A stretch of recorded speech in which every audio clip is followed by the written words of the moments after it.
In this video, I'm going to show you how to download and install Bluetooth on your PC or laptop on Windows 11. So just you need to watch and follow this video till the end. First, open any browser that you are using. For me, I use Google Chrome and come here to the search bar and search for download Bluetooth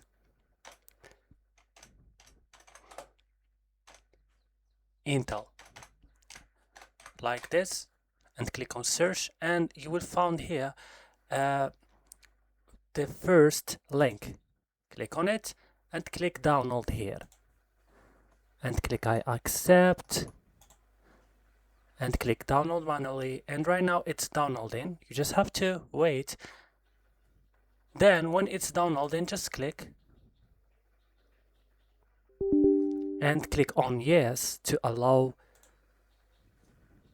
Then click on next, and right now it's installing. Click next again, click I accept all the term and click next.